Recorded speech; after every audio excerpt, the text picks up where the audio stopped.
ലോകമെമ്പാടുമുള്ള എല്ലാ world to world television പ്രേക്ഷകർക്കും വചനപ്രഭയുടെ പുതിയ എപ്പിസോഡിലേക്ക് സ്വാഗതം.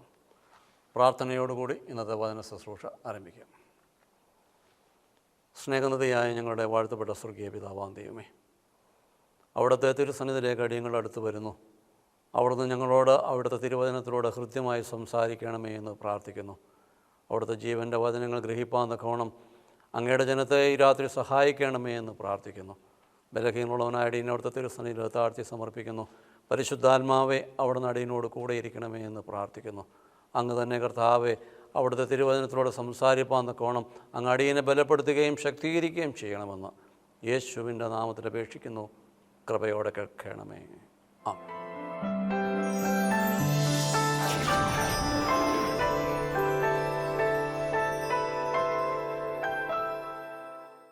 അല്പസമയം നിങ്ങളോട് ചിന്തിക്കുവാൻ ആഗ്രഹിക്കുന്നത് 34-ാം സങ്കീർത്തനത്തിൻ്റെ 18-ാം വാക്യം. The book of Psalms chapter 34 verse 18. ഹൃദയം നുറുങ്ങിയവർക്ക് യഹോവ സമീപസ്ഥനാകുന്നു. മനസ്സ് തകർന്നവരെ അവൻ രക്ഷിക്കുന്നു. ത്രിയേക ദൈവത്തിൻ്റെ വലിയ തിരുനാമത്തിന് മഹത്വമുണ്ടായിരിക്കട്ടെ. കർത്താവിനാൽ അനുഗ്രഹിക്കപ്പെട്ട സഹോദരീ സഹോദരങ്ങളെ, സർവശക്തനായ ദൈവത്തിൻ്റെ തിരുസന്നിധിയിൽ അനുഗ്രഹങ്ങൾ പ്രാപിപ്പാൻ തക്കവണ്ണമാണ് നമ്മൾ ഓരോരുത്തരും കടന്നു വരുന്നത്. സന്തോഷവും സമാധാനവും നിറഞ്ഞ ഒരു ജീവിതമാണ് നമ്മുടെ എല്ലാവരുടെയും ആഗ്രഹങ്ങൾ.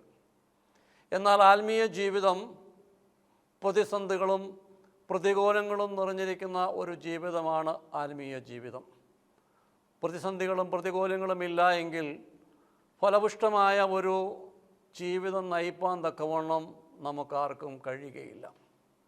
ഇവിടെ ദൈവത്തിൻ്റെ തിരുവചനത്തിൽ പറയുന്നു, ഹൃദയം നുറുങ്ങിയവർക്ക് യഹോവ സമീപസ്ഥനാകുന്നു, മനസ്സു തകർന്നവരെ അവൻ രക്ഷിക്കുന്നു. അപ്പോൾ ഹൃദയ നുറുക്കത്തോടും മനസ്സു തകർന്നവരുമായി ദൈവസന്നിധിയിൽ കടന്നു വരുന്ന അനേകരുണ്ട്. എന്നാൽ പലപ്പോഴും പലർക്ക് അവർ ആഗ്രഹിക്കുന്ന പ്രകാരമുള്ള സൗഖ്യവും ആശ്വാസവും രക്ഷയും ലഭിക്കാതെ വരുമ്പോൾ ദൈവത്തിലുള്ള പ്രത്യാശ നഷ്ടപ്പെടുന്ന ഒരു സമൂഹത്തെ നമുക്ക് കാണുവാൻ തക്കവണ്ണം കഴിയും. നമ്മുടെ ദൈവം സർവശക്തനായ ദൈവമാണ്. ദൈവം നമുക്ക് വേണ്ടി പ്രവർത്തിക്കണമെങ്കിൽ നമ്മുടെ ഭാഗത്തുനിന്ന് ഉണ്ടാകേണ്ട ചില കാര്യങ്ങളുണ്ട്. നമുക്ക് വിശ്വാസമുണ്ടെങ്കിൽ മാത്രമേ ദൈവത്തിന് നമ്മുടെ ജീവിതത്തിൽ പ്രവർത്തിക്കുവാൻ കഴിയുകയുള്ളൂ. വിശ്വാസത്തോടു കൂടി മനസ്സ് തകർന്ന് ദൈവസന്നിധിയിൽ കടന്നു വരുന്ന എല്ലാവരെയും രക്ഷിക്കുകയും സൗഖ്യമാക്കുകയും ചെയ്യുന്ന ദൈവമാണ് നമ്മുടെ ദൈവം. യേശു സൗഖ്യദായകനായ ദൈവമാണ്. അപ്പോൾ ദൈവത്തിൽ നിന്ന് സൗഖ്യം പ്രാപിക്കുമ്പോൾ, തിരുവചനം പരിശോധിക്കുമ്പോൾ പല രൂപത്തിലും പല രീതിയിലുമുള്ള സൗഖ്യങ്ങൾ നമ്മുടെ കർത്താവ് രോഗികൾക്ക് കൊടുക്കുന്നുണ്ട്. സ്ഥലകാല പരിമിതികൾ നോക്കാതെ, സമയത്തിൻ്റെ പരിമിതികൾ നോക്കാതെ, പ്രായത്തിൻ്റേതായ പരിമിതികൾ നോക്കാതെ പ്രവർത്തിക്കുന്ന ഒരു ദൈവമാണ് നമ്മുടെ ദൈവം. അതുമാത്രമല്ല, എത്ര പഴക്കം ചെന്ന രോഗമാണെങ്കിലും ദൈവത്തിന് സകലതും സാധ്യമാണ്. ലോകത്തിൻ്റേതായ ദൃഷ്ടിയിൽ നാം ഹോസ്പിറ്റലിലൊക്കെയും കടന്നു പോകുമ്പോൾ പലപ്പോഴും രോഗത്തിൻ്റേതായ പഴക്കം ഡോക്ടേഴ്സ് ചോദിക്കാറുണ്ട്. എന്നാൽ യേശുവിൻ്റെ അടുക്കൽ കടന്നു വരുന്നവൻ്റെ രോഗത്തിൻ്റെ പഴക്കമോ അവൻ്റെ പ്രായമോ അവനിരിക്കുന്ന സാഹചര്യങ്ങളൊന്നും കർത്താവിനതൊന്നും ഒരു പരിമിതികളല്ല. നമ്മുടെ ദൈവം സർവശക്തനും അവൻ സർവജ്ഞാനിയുമാണ്. അവന് പ്രവർത്തിക്കുവാൻ ഒരു നിമിഷം മാത്രം മതി. പക്ഷെ ദൈവത്തിൻ്റെ കരം നമുക്ക് വേണ്ടി പ്രവർത്തിക്കണമെങ്കിൽ നമുക്ക് ദൈവത്തിൽ അമിതമായ ഒരു വിശ്വാസം ഉണ്ടായിരിക്കണം. വിശ്വാസമുള്ളിടങ്ങളിലാണ് ദൈവം അത്ഭുതങ്ങൾ പ്രവർത്തിക്കുന്നത്. ഈ പ്രകാരം മനസ്സ് തകർന്നവളായി ദൈവസന്നിധിയിൽ കടന്നു വന്ന് രക്ഷ പ്രാപിച്ച അല്ലെങ്കിൽ സൗഖ്യം പ്രാപിച്ച ഒരു വ്യക്തിയെ ഈ രാത്രി തിരുവചനത്തിൽ ചൂണ്ടിക്കാണിക്കുവാൻ തക്കവണ്ണം ആഗ്രഹിക്കുന്നു. വിശുദ്ധ മർക്കോസിൻ്റെ സുവിശേഷം 5-ാം അധ്യായത്തിൽ നമുക്കത് കാണുവാൻ തക്കവണ്ണം കഴിയും. അവിടെ 12 വർഷം രക്തസ്രാവക്കാരിയായ ഒരു സ്ത്രീയെ നമുക്ക് അവിടെ കാണുവാൻ തക്കവണ്ണം കഴിയും. അതിൻ്റെ 25-ാം വാക്യം മുതൽ നമുക്ക് കാണുവാൻ തക്കവണ്ണം കഴിയും. 12 വർഷമായി രക്തസ്രവമുള്ളവളും പല വൈദ്യന്മാരുടെയും ചികിത്സയാൽ വളരെ കഷ്ടം സഹിക്കുകയും തനിക്കുള്ളതൊക്കെയും ചെലവഴിച്ചിട്ടും ഒട്ടും മെച്ചപ്പെടാതെ രോഗം ഗുരുതരമായ അവസ്ഥയിലായിരുന്നുള്ളതുമായ ഒരു സ്ത്രീ യേശുവിനെ കുറിച്ചുള്ള വാർത്ത കേട്ടു. ഈ സ്ത്രീയെ സംബന്ധിച്ച് അവൾക്ക് കർത്താവിൻ്റെ അടുക്കൽ എത്തുവാൻ തക്കവണ്ണം ചില പരിമിതികൾ അവൾക്കുണ്ട്. ഒന്നാമതായി പറയുമ്പോൾ അവളുടെ രോഗം തന്നെയാണ്. 12 വർഷമായി രക്തസ്രവം എന്ന രോഗം അവൾക്കുണ്ട്. അവളുടെ ശരീരം ബലഹീനമാണ്, ബലം ക്ഷയിച്ചവളാണ്, മനസ്സ് തകർന്നവളാണ്. അങ്ങനെ ഇരിക്കുന്ന ഒരു വ്യക്തിക്ക് ഒരു വലിയ പുരുഷാരത്തിനോടൊപ്പം കടന്നു പോകുന്ന കർത്താവിൻ്റെ അടുക്കൽ എത്തുക എന്നുള്ളത് പ്രയാസകരമായ കാര്യമാണ്. രണ്ടാമതായി പറയുമ്പോൾ ന്യായപ്രമാണത്തിൻ്റെ വിലക്ക് ഈ സ്ത്രീക്കുണ്ട്. അന്നത്തെ സമൂഹത്തിൽ രക്തസ്രവമുള്ളവളെന്ന് പറയുമ്പോൾ അവൾ അശുദ്ധിയുള്ളവളാണ്. അവൾക്ക് സമൂഹത്തിൽ ഇറങ്ങി മറ്റുള്ളവരുമായി ഇടപെടുവാനോ മറ്റുള്ളവരോടൊപ്പം സഞ്ചരിക്കുവാനോ തക്കവണ്ണം കഴിയാതിരുന്ന നിയമം ആ കാലഘട്ടത്തിലുണ്ടായിരുന്നു. അങ്ങനെയുള്ളവർക്ക് സമൂഹത്തിൽ മറ്റുള്ളവരുമായി ഇടപെടുവാൻ കഴിയുകയില്ല എന്നുള്ള ആ സാഹചര്യം ഈ സ്ത്രീയുടെ മുമ്പിലുണ്ട്.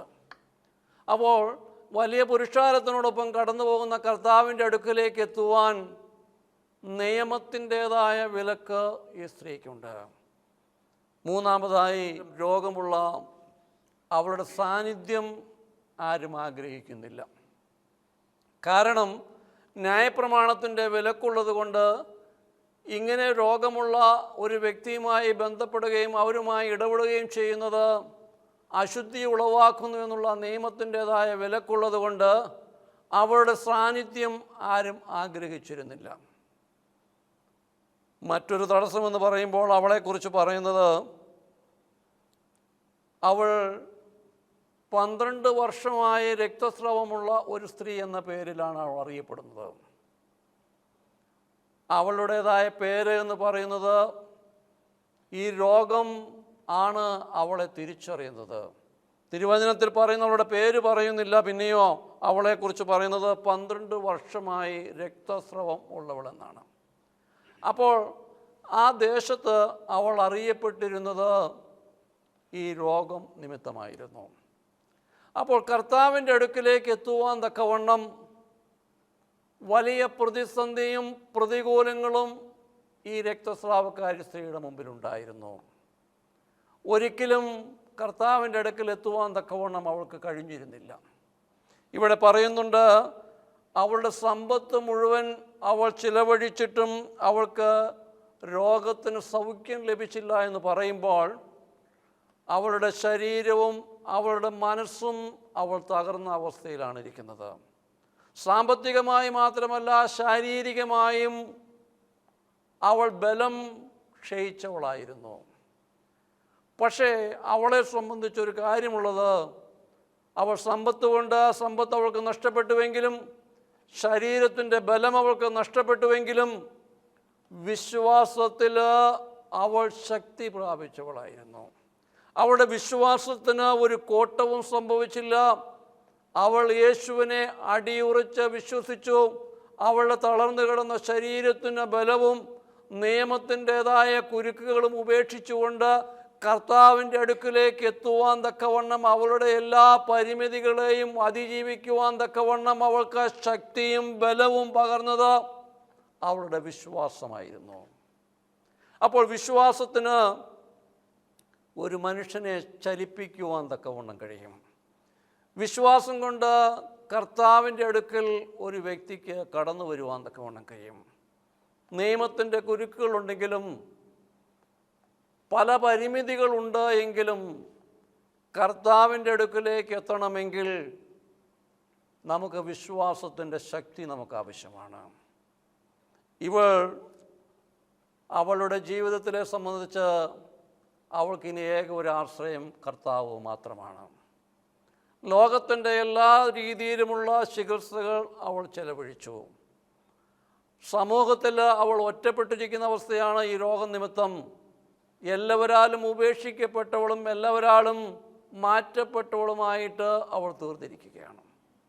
വാസ്തവമായും അവളുടെ മനസ്സ് തകർന്നിരിക്കുന്ന അവസ്ഥയാണ്. ഹൃദയം നുറുങ്ങിയിരിക്കുന്ന അവസ്ഥയിലാണ്. സങ്കീർത്തനക്കാരൻ പറയുന്നത് പോലെ, ഹൃദയം നുറുങ്ങിയവർക്ക് യഹോവ സമീപസ്ഥനാകുന്നു, മനസ്സ് തകർന്നവരെ അവൻ രക്ഷിക്കുന്നു. ഇവിടെ ഈ രക്തസ്രാവക്കാരിയായ സ്ത്രീ രക്ഷ പ്രാപിക്കുന്ന സംഭവമാണ് തിരുവചനം പ്രതിപാദിക്കുന്നത്. അവൾ കർത്താവിൻ്റെ അടുക്കിലേക്ക് കടന്നു പോവുകയാണ്. അടുത്ത് കടന്നു പോകുവാനുള്ള കാരണം എന്തായിരുന്നു? അവൾ യേശുവിനെ കുറിച്ചുള്ള വാർത്ത കേട്ടു. ഈ വാർത്തയാണ് അവളെ കർത്താവിൻ്റെ അടുക്കിലേക്ക് എത്തിയത്. ഞാനും നിങ്ങളും ദൈവസന്നിധിയിൽ കടന്നു വന്ന് യേശുവിനെക്കുറിച്ച് കേൾക്കുന്നുണ്ട്, യേശുവിൻ്റെ അത്ഭുതങ്ങൾ കേൾക്കുന്നുണ്ട്. ദൈവത്തിൻ്റെ തിരുവചനത്തിലൂടെ പല പ്രസംഗങ്ങളും ഞാനും നിങ്ങളും കേൾക്കുന്നുണ്ട്. പക്ഷേ എൻ്റെയും നിങ്ങളുടെയും ജീവിതത്തിൽ ഈ തിരുവചനങ്ങൾ, നാം കേൾക്കുന്ന വചനങ്ങൾ നമ്മെ വിശ്വാസത്തിൽ വളർത്തുന്നതാണോ എന്ന് ഈ രാത്രി ഞാനും നിങ്ങളും പരിശോധിക്കണം. അതെയോ കേവലം ദൈവത്തെ ആരാധിക്കുവാൻ തക്കവണ്ണം കടന്നു വരുന്ന ഒരു സാധാരണ മനുഷ്യനെ പോലെയാണോ നമ്മൾ? നമ്മുടെ പ്രാർത്ഥനകൾ പലപ്പോഴും ജൽപ്പനങ്ങളായിട്ട് തീർന്നിട്ടുണ്ടോ? വിശ്വാസത്തിൽ അധിഷ്ഠിതമായി പ്രാർത്ഥിക്കുവാൻ തക്കവണ്ണം നമുക്ക് കഴിഞ്ഞിട്ടുണ്ടോ? വിശ്വാസത്തോടുകൂടി കർത്താവിൻ്റെ അടുക്കിലേക്ക് കടന്നു വന്ന് കർത്താവിനോട് സൗഖ്യം പ്രാപിച്ചെടുക്കുവാൻ തക്കവണ്ണം നമുക്ക് കഴിഞ്ഞിട്ടുണ്ടോ? ഇതൊക്കെയും വിശ്വാസത്തിൽ അധിഷ്ഠിതമായ കാര്യമാണ്. ഇവിടെ ഇവൾ കർത്താവിൻ്റെ അടുക്കിലേക്ക് കടന്നുപോയി. ആ വലിയ തിരക്കിനിടയിൽ അവൾ പിന്നിലെത്തി അവൻ്റെ വസ്ത്രത്തിൽ തൊട്ടു. കർത്താവിൻ്റെ വസ്ത്രത്തിൽ അവൾ തൊട്ടു എന്ന് പറയുമ്പോൾ അനേക ആളുകൾ അവിടെ ഉണ്ടായിരുന്നു. അവിടെ ശിഷ്യന്മാർ ചോദിക്കുന്നുണ്ട്. അതിൻ്റെ 31-ാം വാക്യത്തിൽ ശിഷ്യന്മാർ അവനോട് ജനങ്ങൾ നിന്നെ തിക്കുന്നതും ജനങ്ങൾ നിങ്ങളെ തിക്കുന്നതും തിക്കുന്നത് കണ്ടിട്ടും എന്നെ തൊട്ടത് ആര് എന്ന് ചോദിക്കുന്നുവോ എന്ന് പറഞ്ഞു. എന്നെ തൊട്ടത് ആര് എന്ന് ചോദിക്കുന്നുവോ എന്ന് ചോദിച്ചു. ഇവിടെ കർത്താവ് തന്നിൽ നിന്ന് ശക്തി പുറപ്പെട്ടു എന്ന് മനസ്സിലാക്കി ശിഷ്യന്മാരോട് ചോദിക്കുകയാണ്, എന്നെ തൊട്ടതാര്? അപ്പോൾ വലിയൊരു സമൂഹം കർത്താവിനോടൊപ്പമുണ്ട്. അപ്പോൾ ആ ചോദ്യത്തിന് അവിടെ വലിയ അർത്ഥമില്ലാതൊരു വിരോധാഭാസമായ ചോദ്യമാണ് കർത്താവ് ചോദിക്കുന്നത്. കാരണം വലിയ പുരുഷാരം കർത്താവിനോടൊപ്പമുള്ളപ്പോൾ ആരാണ് കർത്താവിനെ തൊട്ടത് എന്ന് തിരിച്ചറിയുവാൻ പ്രയാസമാണ്. പക്ഷെ കർത്താവിനെ സംബന്ധിച്ച് എല്ലാവരും തൊട്ടതുപോലെയല്ല ഈ സ്ത്രീ കർത്താവിനെ തൊട്ടത്. അവളുടെ സ്പർശനത്തിനൊരു വ്യത്യാസമുണ്ടായിരുന്നു. അവൾ കർത്താവിൻ്റെ വസ്ത്രത്തിൽ തൊട്ടപ്പോൾ കർത്താവിൽ നിന്ന് ശക്തി പുറപ്പെട്ടത് കർത്താവ് തിരിച്ചറിയുകയാണ്. എന്തായിരുന്നു അവളുടെ സ്പർശനത്തിനുള്ള വ്യത്യാസം? അവൾ ആരുടെ അടുക്കിലേക്കാണ് കടന്നു പോകുന്നതെന്നും അവൻ ആരുടെ വസ്ത്രത്തിലാണ് തൊടുന്നതെന്നുള്ള വ്യക്തമായ ഒരു ബോധ്യം ഈ സ്ത്രീക്കുണ്ടായിരുന്നു. ആ തിരിച്ചറിവ് സർവശക്തനായ ദൈവത്തിൻ്റെ വസ്ത്രത്തിൻ്റെ തൊങ്ങലിലാണ് ഞാൻ തൊടുന്നത്. അവൻ സർവശക്തനായ ദൈവമാണ്. അവൻ എൻ്റെ രോഗത്തിന് സൗഖ്യം പകരുവാൻ തക്കവണ്ണം മതിയായവനെന്ന് പൂർണ്ണമായും വിശ്വസിച്ച് ആ തിരിച്ചറിവോടും ബോധ്യത്തോടും കൂടിയാണ് ഈ സ്ത്രീ കർത്താവിൻ്റെ വസ്ത്രത്തിൽ തൊട്ടത്. യാദൃശ്ചികമായി തൊട്ടതല്ല. അറിയാതെ തിക്കിനും തിരക്കിലും ഇടയിൽ കർത്താവിൻ്റെ വസ്ത്രത്തിൽ തൊട്ടതല്ല. പൂർണ്ണ ബോധ്യത്തോടും തിരിച്ചറിവോടും കൂടിയാണ് അവൾ കർത്താവിനെ തൊട്ടത്. അവന്റെ വസ്ത്രത്തിൽ ഒന്ന് തൊട്ടാൽ ഞാൻ സൗഖ്യമാകും എന്ന് അവൾ ചിന്തിച്ചു. അവളുടെ ഹൃദയത്തിൽ അവൾ ചിന്തിച്ചു, കർത്താവിൻ്റെ വസ്ത്രത്തിൻ്റെ തൊങ്ങലിലൊന്ന് തൊട്ടാൽ എനിക്ക് സൗഖ്യം ലഭിക്കും. കർത്താവിൻ്റെ അടുക്കൽ കടന്നുപോയി എനിക്ക് വേണ്ടി പ്രാർത്ഥിക്കുവാനോ എൻ്റെ തലയിൽ തൊട്ട് പ്രാർത്ഥിക്കണമെന്ന് പറയുവാനുള്ള സാഹചര്യങ്ങളൊന്നുമില്ല. ന്യായപ്രമാണത്തിൻ്റെ വിലക്ക് അവൾക്കുണ്ട്. അപ്പോൾ ജനമാരും തിരിച്ചറിയാതെ വണ്ണം പുരുഷാരത്തിൻ്റെ ഇടയിലൂടെ അവൾ നടന്നു നീങ്ങി കർത്താവിൻ്റെ വസ്ത്രത്തിൽ തൊടുകയാണ്. അവളുടെ ഹൃദയത്തിലൊരു ചിന്ത വരികയാണ്, വസ്ത്രത്തിൽ തൊട്ടാൽ എനിക്ക് സൗഖ്യം ലഭിക്കും. ആ ഒരു വിശ്വാസം അവൾക്കുണ്ടായിരുന്നു. കർത്താവിൻ്റെ വസ്ത്രത്തിൽ പോലും അത്ഭുതങ്ങൾ പ്രവർത്തിക്കുവാൻ കഴിയുമെന്നുള്ള ഒരു വിശ്വാസം, താൻ ആരെയാണ് സ്പർശിക്കുവാൻ പോകുന്നത് എന്നുള്ള ഒരു വലിയ തിരിച്ചറിവ്, ഈ ബോധ്യമൊക്കെയും അവൾക്കുണ്ടായിരുന്നു. മറ്റൊരു കാര്യം, അവൾ എന്തിനാണ് സ്പർശിക്കുന്നത് എന്നും അവൾക്ക് നല്ല ബോധ്യമുണ്ട്. അവൾ സൗഖ്യത്തിന് വേണ്ടിയാണ് സ്പർശിക്കുന്നത്. കർത്താവാവുന്നത് വിശ്വസിക്കുന്നു. മറ്റനേകരും തൊടുന്നുണ്ട്. അവർ തിക്കിലും തിരക്കിലും പെട്ടി തൊടുന്നതാണ്. അവർ സൗഖ്യത്തിന് വേണ്ടിയല്ല കർത്താവിനെ തൊട്ടത്. യാദൃശ്ചികമായി തൊട്ടവരുണ്ട്, തിക്കിലും തിരക്കിലും പെട്ട് തൊട്ടവരുണ്ട്. പക്ഷേ രക്തസ്രാവക്കാരി സ്ത്രീ തൊട്ടത് എനിക്ക് സൗഖ്യം ലഭിക്കണമെന്നുള്ള പൂർണ്ണമായ ബോധ്യത്തോടു കൂടിയാണ്. മൂന്നാമതായി നോക്കുമ്പോൾ ഹൃദയ നുറുക്കത്തോടു കൂടിയാണ് അവൾ തൊടുന്നത്. അവളുടെ ഹൃദയത്തിന് അതികഠിനമായ വേദനയുണ്ട്. 1-2 വർഷമല്ല, 12 വർഷമായി അവൾ ഒരു വലിയ ഏകാന്തതയിലാണ്. പുറത്തിറങ്ങുവാനോ മറ്റുള്ളവരോട് സംസാരിക്കുവാനോ മറ്റുള്ളവരോടൊപ്പം സഞ്ചരിക്കുവാനോ ഒന്നും അവൾക്ക് കഴിയുന്നില്ല. അവൾ എല്ലാവരാലും ഒറ്റപ്പെട്ട് ഏകാന്തതയുടെ നടുവിൽ ഹൃദയത്തിൻ്റെ വേദനയോടും നുറുക്കത്തോടും കൂടിയാണ് അവൾ കർത്താവിൻ്റെ അടുക്കിലേക്ക് കടന്നു വരുന്നത്. ഇവിടെ ദൈവത്തിൻ്റെ തിരുവചനം നാം വായിച്ചു കേട്ടു, ഹൃദയം നുറുങ്ങിയവർക്ക് യഹോവ സമീപസ്ഥനാകുന്നു. മനസ്സു തകർന്നവരെ അവൻ രക്ഷിക്കുന്നു. ഇന്നും വിശ്വാസത്തോടു കൂടി കർത്താവിൻ്റെ അടുക്കൽ മനസ്സു തകർന്നവരായി കടന്നു വരുന്നവർ എല്ലാവരെയും നമ്മുടെ കർത്താവ് സൗഖ്യമാക്കുകയും ആശ്വസിപ്പിക്കുകയും കരം പിടിച്ച് വഴി നടത്തുകയും ചെയ്യുന്ന ദൈവമാണ്. ഈ രാത്രി നിങ്ങൾ ദൈവത്തിൻ്റെ തിരുവചനം കേൾക്കുമ്പോൾ ഹൃദയ നുറുക്കത്തോടു കൂടിയാണോ നിങ്ങൾ ദൈവത്തിൻ്റെ വചനം ഈ രാത്രി കേൾക്കുന്നത്? മറ്റാർക്കും സഹായിക്കുവാൻ കഴിയാത്ത പ്രതിസന്ധികളിലൂടെയാണോ നിങ്ങൾ കടന്നു പോകുന്നത്? എങ്കിൽ സർവശക്തനായ ദൈവം ഈ രാത്രി നമ്മെ സഹായിക്കും. ആ ദൈവം നമ്മുടെ ചാരയ്ക്ക് കടന്നു വരും. ഇവിടെ രക്തസ്രാവക്കാരി സ്ത്രീ വിശ്വാസത്തോടു കൂടി തൊട്ടപ്പോൾ എന്താണ് സംഭവിച്ചത്? അതിൻ്റെ 30-ാം വാക്യം, ഉടനെ യേശു തന്നിൽ നിന്ന് ശക്തി പുറപ്പെട്ടുവെന്ന് മനസ്സിലാക്കി ജനക്കൂട്ടത്തിന് നേരെ തിരിഞ്ഞ് എന്റെ വസ്ത്രത്തിൽ തൊട്ടതാര് എന്ന് ചോദിച്ചു.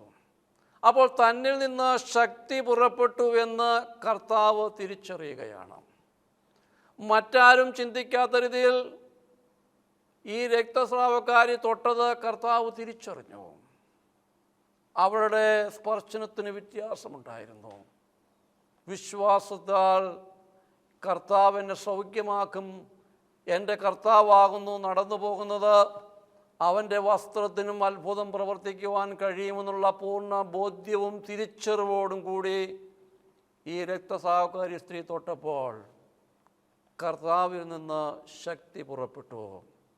അവിടെ കർത്താവ് ചോദിക്കുകയാണ്, എന്നൊന്ന് ശക്തി പുറപ്പെട്ടു, എന്നെ തൊട്ടതാര്? അവിടെ ശിഷ്യന്മാർ അവനോട് ജനങ്ങൾ നിന്നെ തിക്കുന്നത് കണ്ടിട്ടും എന്നെ തൊട്ടതാര് എന്ന് ചോദിക്കുന്നുവോ എന്ന് പറഞ്ഞു. എന്നെ തൊട്ടതാരെന്ന് ചോദിക്കുന്നുവെന്ന് ചോദിച്ചോ? അവനോ ഇത് ചെയ്തവളെ കാണുവാൻ ചുറ്റും നോക്കി എന്ന് പറയുമ്പോൾ ആരാണ് വിശ്വാസത്തോടുകൂടി എൻ്റെ വസ്ത്രത്തിൽ തൊട്ടത് എന്നറിയുവാൻ തക്കവണ്ണം കർത്താവ് ചുറ്റും നോക്കി. അപ്പോൾ എന്താണ് സംഭവിക്കുന്നത്? സ്ത്രീ തനിക്ക് സംഭവിച്ചത് എന്തെന്ന് അറിഞ്ഞിട്ട് ഭയപ്പെട്ട് വിറച്ചുകൊണ്ടുവന്ന് അവന്റെ മുമ്പിൽ വീണു വസ്തുതയൊക്കെയും അവനോട് പറഞ്ഞു. അവൻ അവളോട് മകളെ, നിന്റെ വിശ്വാസം നിന്നെ രക്ഷിച്ചിരിക്കുന്നു, സമാധാനത്തോടെ പോയി ബാധ മാറി സൗഖ്യമുള്ളവളായിരിക്കുക എന്ന് പറഞ്ഞു. ഇവിടെ 4 അത്ഭുതങ്ങളാണ് അവിടെ നടക്കുന്നത്. ഒന്നാമതായി നോക്കുമ്പോൾ യേശു അവളോട് മകളെ എന്ന് വിളിക്കുകയാണ്. ഞാൻ നിൻ്റെ അപ്പനെന്നും നീ എൻ്റെ മകളാണെന്നുമുള്ള ആ ബോധ്യം കർത്താവ് അവൾക്ക് കൊടുക്കുകയാണ്. സ്നേഹത്തോടുകൂടി അവളെ വിളിക്കുകയാണ്, മകളെ നീ എൻ്റെ മകളാണ്. അതുവരെയും അവൾക്കൊരു പേരില്ലായിരുന്നു അവൾ അറിയപ്പെട്ടിരുന്നത്. 12 വർഷമായി രക്തസ്രാവമുള്ളവളെന്നാണ് പറയുന്നത്. പക്ഷേ കർത്താവ് അവളെ വിളിക്കുന്നത് മകളെ എന്നാണ് വിളിക്കുന്നത്. ആ ഒരു വലിയ പദവി അവൾക്ക് ഉറപ്പ് നൽകുകയാണ്. ആരാണ് വിളിക്കുന്നത്? മനുഷ്യനല്ല വിളിക്കുന്നത്, സർവശക്തനായ ദൈവം ഈ രക്തസ്രാവക്കാരിയ സ്ത്രീയെ വിളിക്കുന്നു, മകളെ എന്ന് വിളിക്കുകയാണ്. രണ്ടാമതായി, നിന്റെ വിശ്വാസം നിന്നെ രക്ഷിച്ചിരിക്കുന്നു. നിന്റെ വിശ്വാസം നിന്നെ രക്ഷിച്ചിരിക്കുന്നു. മനസ്സു തകർന്നവരെ അവൻ രക്ഷിക്കുന്നുവെന്ന് തിരുവചനം നിങ്ങൾ പഠിപ്പിക്കുമ്പോൾ ഇവിടെ ഈ രക്തസ്രാവക്കാരി രക്ഷ പ്രാപിക്കുകയാണ്. അവൾക്ക് രക്ഷ പ്രാപിപ്പാൻ തക്കവണ്ണം, അല്ലെങ്കിൽ അവൾക്ക് സൗഖ്യം ലഭിക്കുവാൻ തക്കവണ്ണം കാരണമായി തീർന്നത് അവളുടെ വിശ്വാസമായിരുന്നു. അപ്പോൾ രണ്ടാമത് അവൾക്ക് ലഭിച്ചത്, അവൾക്ക് രക്ഷ ലഭിച്ചു. അവളുടെ ഹൃദയത്തിൻ്റെ നുറുക്കത്തിന് രക്ഷ ലഭിക്കുകയാണ്. മൂന്നാമതോ, സമാധാനത്തോടെ പോയി, സമാധാനത്തോടു കൂടി നീ പോവുക. കർത്താവിൻ്റെ ദിവ്യമായ സമാധാനം അവൾക്ക് ലഭിക്കുകയാണ്. ലോകം തരുന്ന സമാധാനമല്ല, പിന്നെയോ സർവശക്തനായ ദൈവം കൊടുക്കുന്ന ദിവ്യമായ സമാധാനത്തോടെ നീ പോവുക. അവളെ സമാധാനത്താൽ ദൈവം നിറയ്ക്കുന്നു. നാലാമതായി, ബാധ മാറി സൗഖ്യമുള്ളവളായിരിക്കുക എന്ന് പറഞ്ഞു. സൗഖ്യമുള്ളവളായിരിക്കുക എന്ന് പറഞ്ഞു. അവൾക്ക് സൗഖ്യം ലഭിക്കുകയാണ്. നീ ഇതുവരെയും അനുഭവിച്ച ഏകാന്തതയിൽ നിന്ന്, എല്ലാവരും നിന്നെ ഉപേക്ഷിച്ചിരുന്ന അവസ്ഥയിൽ നിന്ന്, നിൻ്റെ ശരീരത്തിൽ നിന്ന് ബാധ മാറിയിരിക്കുന്നു. നീ സമാധാനത്തോടെ പോവുക. 4 സൗഖ്യങ്ങൾ ഇവിടെ രക്തസ്രാവക്കാരി സ്ത്രീക്ക് ലഭിക്കുകയാണ്. ദൈവത്തിൻ്റെ ജനമേ, ഞാനും നിങ്ങളും ഈ രാത്രി മനസ്സ് തകർന്നവരും ഹൃദയം നുറുങ്ങിയവരുമായിട്ടാണ് ദൈവത്തിൻ്റെ വചനം കേൾക്കുന്നത് എങ്കിൽ, അനുഗ്രഹം പിടിച്ചു പറ്റണമെങ്കിൽ നമുക്ക് ദൈവത്തിൻ്റെ തിരുസന്നിധിയിൽ വിശ്വാസമുണ്ടായിരിക്കണം. രക്തസ്രാവക്കാരി സ്ത്രീ സൗഖ്യം പിടിച്ചു പറ്റിയത് അവളുടെ വിശ്വാസം കൊണ്ടാണ്. ദൈവത്തിൻ്റെ തിരുസന്നിധി, നിങ്ങൾ ദൈവത്തിൻ്റെ തിരുവചനം കേൾക്കുമ്പോൾ ദൈവത്തിന് നിങ്ങളെ സൗഖ്യമാക്കുവാനും നിങ്ങളുടെ ജീവിതത്തിൻ്റെ പ്രതിസന്ധികളിൽ നിന്ന് നിങ്ങളെ കരകയറ്റുവാനും ദൈവത്തിന് ആഗ്രഹമുണ്ട്. പക്ഷേ എൻ്റെയും നിങ്ങളുടെയും ജീവിതത്തിൽ ഉണ്ടാകേണ്ട ഒരു കാര്യമുണ്ട്, ദൈവത്തെ സമ്പൂർണ്ണമായി വിശ്വസിക്കണം. നമ്മുടെ ദൈവം സർവ്വത്തിനും മതിയായ ദൈവമാണ്. സ്ഥലത്തിൻ്റെ പരിമിതികളൊരു വിഷയമല്ല. നമ്മുടെ രോഗത്തിൻ്റെ പഴക്കം ദൈവത്തിനൊരു വിഷയമല്ല. നീ സ്ത്രീയെന്നോ പുരുഷനെന്നോ ദൈവത്തിന് വിഷയമല്ല. ഒരുപക്ഷെ നിങ്ങൾ ഭവനത്തിലിരുന്നായിരിക്കും കേൾക്കുന്നത്, മറ്റുള്ളവരുടെ വീട്ടിലിരുന്നായിരിക്കാം ഈ ദൈവവചനം കേൾക്കുന്നത്. സ്ഥലകാല പരിമിതികളൊന്നും ദൈവത്തിന് പ്രശ്നമല്ല. നമ്മുടെ ദൈവം സർവശക്തനായ ദൈവമാണ്. ഈ രാത്രി നിങ്ങൾ ആ ദൈവത്തെ സമ്പൂർണ്ണമായി വിശ്വസിക്കുമെങ്കിൽ, രക്തസ്രാവക്കാരി സ്ത്രീക്ക് സൗഖ്യം പിടിച്ചു പറ്റിയതുപോലെ ഈ രാത്രി എനിക്കും നിങ്ങൾക്കും സൗഖ്യം തരുവാൻ തക്കവണ്ണം നമ്മുടെ കർത്താവ് മതിയായ ദൈവമാണ്. അവിടുത്തെ വാക്യം പറയുന്നുണ്ട്, മകളെ നിൻ്റെ വിശ്വാസം നിന്നെ രക്ഷിച്ചിരിക്കുന്നു. അപ്പോൾ അവിടെ സമാധാനം അവൾക്ക് ലഭിക്കുന്നു, അവൾക്ക് രക്ഷ ലഭിക്കുന്നു, മകളെ എന്നുള്ളൊരു വലിയ പദവി അവൾക്ക് ലഭിക്കുന്നു, അവളുടെ ബാധ വിട്ടുമാറുന്നു. 4 സൗഖ്യങ്ങൾ അവൾ പിടിച്ചു പറ്റിയത് കർത്താവിലുള്ള അമിതമായ വിശ്വാസം കൊണ്ടാണ്. അവളുടെ ജീവിതത്തിൻ്റെ പരിമിതികളെ അതിജീവിച്ചുകൊണ്ട് അവൾ കർത്താവിൻ്റെ അടുക്കലെത്തിയത് അവളുടെ വിശ്വാസത്തിൻ്റേതായ ശക്തി കൊണ്ടാണ്. അവൾ കർത്താവിൻ്റെ അടുക്കലെത്തിയത്. ഇന്നും എനിക്ക് നിങ്ങൾക്കും പലപ്പോഴും കർത്താവിൽ നിന്ന് അനുഗ്രഹം പിടിച്ചു പറ്റുവാൻ കഴിയാത്തതിൻ്റെ കാരണം വിശ്വാസത്തിൽ നമുക്ക് വളർച്ച പ്രാപിക്കാൻ കോണം നമുക്ക് കഴിയുന്നില്ല. നാം വായിച്ചു കേട്ട വേദഭാഗത്തിൽ അതിൻ്റെ അടുത്ത വാക്യത്തിൽ പറയുന്നുണ്ട്, സങ്കീർത്തനങ്ങൾ 34-ാം അധ്യായത്തിൻ്റെ 19-ാം വാക്യം, നീതിമാന്റെ അനർത്ഥങ്ങൾ അസഖ്യമാകുന്നു, അവ എല്ലാറ്റിൽ നിന്നും യഹോവ അവനെ വിടുവിക്കുന്നു. അപ്പോൾ നീതിമാന് പലപ്പോഴും അനർത്ഥങ്ങളുണ്ടാകും, ഒരു ദൈവവൈതൻ്റെ ജീവിതത്തിൽ കഷ്ടങ്ങളും നഷ്ടങ്ങളും പ്രയാസങ്ങളും പ്രതിസന്ധികളും പ്രതികൂലങ്ങളും ഒക്കെയും നിറഞ്ഞിരിക്കുന്ന ഒരു ജീവിതമാണ് ഒരു ദൈവവൈതൻ്റെ ജീവിതമെന്ന് പറയുന്നത്. അതിൻ്റെ നടുവിൽ ദൈവം അവനെ കരം പിടിച്ച് വഴി നടത്തുന്നതാണ് അവൻ്റെ ദൈവിക അനുഭവങ്ങൾ എന്ന് പറയുന്നത്. പ്രതിസന്ധികളുടെ നടുവിലും പ്രതികൂലങ്ങളുടെ നടുവിലും രോഗത്തിൻ്റെ നടുവിലും സർവശക്തനായ ദൈവം കരം പിടിച്ച് വഴി നടത്തുന്ന ദൈവിക അനുഭവങ്ങളാണ് നമ്മെ മുന്നോട്ട് വഴി നടത്തേണ്ടത്. ഈ വിശ്വാസത്തിൽ നമുക്ക് ഓരോ ദിവസവും വളരുവാൻ തക്കവണ്ണം കഴിയണം. വിശ്വാസമുണ്ട് എന്ന് ഞാനും നിങ്ങളും പറയുമ്പോൾ വിശ്വാസത്തിൻ്റെതായ പ്രവൃത്തികൾ നമ്മളിൽ നിന്നുണ്ടാകണം. പ്രവൃത്തിയില്ലാത്ത വിശ്വാസം നിർജീവമാണ്, അതിന് ജീവനില്ല എന്നാണ് ദൈവത്തിൻ്റെ തിരുവചനം നമ്മെ പഠിപ്പിക്കുന്നത്. പലപ്പോഴും നമുക്ക് വിശ്വാസമുണ്ട് എന്ന് പറയുകയും നമ്മളിൽ നിന്ന് വിശ്വാസത്തിൻ്റെതായ ഒരു പ്രവൃത്തികളും ഉണ്ടാകുന്നില്ല. ഇവിടെ പല പരിമിതികൾ അവൾക്കുണ്ടായിരുന്നിട്ടും അവൾ കർത്താവിൻ്റെ അടുക്കിലെത്തിയത് വിശ്വാസത്തിൻ്റെ പ്രവൃത്തികൾ കൊണ്ടാണ്. നിയമത്തിൻ്റെ വിലക്കുണ്ടായിരുന്നു, ശരീരത്തിൻ്റെതായ ശക്തി കുറവുണ്ടായിരുന്നു. അതിനെയൊക്കെയും അവൾ അതിജീവിച്ചുകൊണ്ട് കർത്താവിൻ്റെ അടുക്കിലെത്തിയത് വിശ്വാസത്തിൻ്റെതായ ശക്തി കൊണ്ടാണ്. ദൈവത്തിൻ്റെ ജനമേ, ഞാൻ എൻ്റെ വാക്കുകൾ ചുരുക്കുകയാണ്. രക്തസ്രാവക്കാരി സ്ത്രീ അനുഗ്രഹം പിടിച്ചു പറ്റിയതുപോലെ ഈ രാത്രി നിങ്ങൾ മനസ്സ് തകർന്നവരായി കടന്നു വന്നിരിക്കുന്നവരെങ്കിൽ സർവശക്തനായ ദൈവം നിങ്ങളെ സഹായിക്കും. സർവശക്തനായ ദൈവം നിങ്ങളെ സംരക്ഷിക്കും. സർവശക്തനായ ദൈവം നിങ്ങളെ സൗഖ്യമാക്കി കരം പിടിച്ച് വഴി നടത്തും. ആ പ്രകാരം ദൈവിക അനുഗ്രഹങ്ങൾ പിടിച്ചു പറ്റുവാൻ തക്കവണ്ണം, വിശ്വാസത്തിൽ വളർച്ച പ്രാപിപ്പാൻ തക്കവണ്ണം സർവശക്തനായ ദൈവം നമ്മെ സഹായിക്കട്ടെ എന്ന് പ്രാർത്ഥിച്ചുകൊണ്ട് ഞാൻ എൻ്റെ വാക്കുകൾ ചുരുക്കുന്നു. നമുക്കൊരു നിമിഷം പ്രാർത്ഥിക്കാം.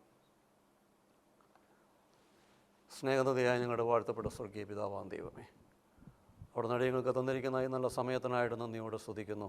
അവിടുത്തെ തിരുവചനത്തിലൂടെ ഞങ്ങളോട് ഹൃദ്യമായി സംസാരിച്ച് ദൈവമേ, ഈ രാത്രി ഞങ്ങളെ ബലപ്പെടുത്തുകയും ശക്തീകരിക്കുകയും ചെയ്തിരിക്കുന്ന എല്ലാ കരുണകൾക്കായിട്ട് സ്തോത്രം ചെയ്യുന്നു കർത്താവേ. മനസ്സ് തകർന്നവരെ അവിടുന്ന് രക്ഷിക്കുന്നുവെന്ന് അവിടുത്തെ തിരുവചനത്തിലൂടെ ഞങ്ങൾ സംസാരിച്ചു ഒരു കർത്താവേ. ഈ രാത്രി ദൈവമേ, മനസ്സ് തകർന്നവരായി അവിടുത്തെ തിരുവചനം കേട്ടിരിക്കുന്ന ഓരോ മക്കളെയും ദൈവമേ അവിടുന്ന് രക്ഷിക്കണമേ എന്ന് പ്രാർത്ഥിക്കുന്നു. അവർക്ക് സൗഖ്യം കൊടുക്കണമേ എന്ന് പ്രാർത്ഥിക്കുന്നു. വിശ്വാസത്തോടെ നിലവിളിക്കുന്ന ഓരോ മക്കൾക്കും ദൈവമേ ഈ രാത്രി അനുഗ്രഹത്തിൻ്റെ രാത്രിയാക്കി തീർക്കണമേ. ഈ രാത്രിയിലെ തിരുവചനം അനേകരുടെ ജീവിതത്തിന് വെളിച്ചവും ചൈതന്യവും പകരുവാൻ തക്കവണ്ണം ഹല്ലേലൂയ കർത്താവേ അങ്ങ് സഹായിക്കണമേ എന്ന് പ്രാർത്ഥിക്കുന്നു. അവിടുത്തെ കൃപയാൽ വഴി നടത്തി നയിക്കുകയും ചെയ്യണമെന്ന് യേശുവിൻ്റെ നാമത്തിൽ അപേക്ഷിക്കുന്നു. കൃപയോടെ കേൾക്കണമേ.